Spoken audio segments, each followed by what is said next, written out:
আসসালামু আলাইকুম। আমাদের আজকের ভার্বটি হলো ভার্ব accendere। accendere অর্থ হলো জ্বালানো।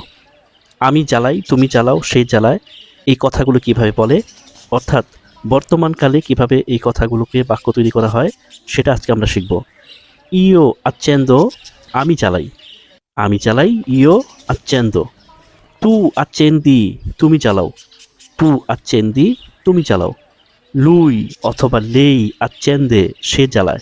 পুরুষবাচক হলে হবে লুই accende, আর যদি মহিলাবাচক হয় সেই ক্ষেত্রে হবে লেই accende।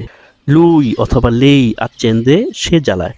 noi accendiamo, আমরা জ্বালাই। noi accendiamo, আমরা জ্বালাই। voi accendete, তোমরা জ্বালাও। voi accendete, তোমরা জ্বালাও। loro accendono, তারা জ্বালায়। loro accendono, তারা জ্বালায়। io accendo, tu accendi, lui অথবা lei accende, noi accendiamo, voi accendete, loro accendono। ভিডিওটি সাবস্ক্রাইব এবং শেয়ার করে পাশে থাকুন। ধন্যবাদ।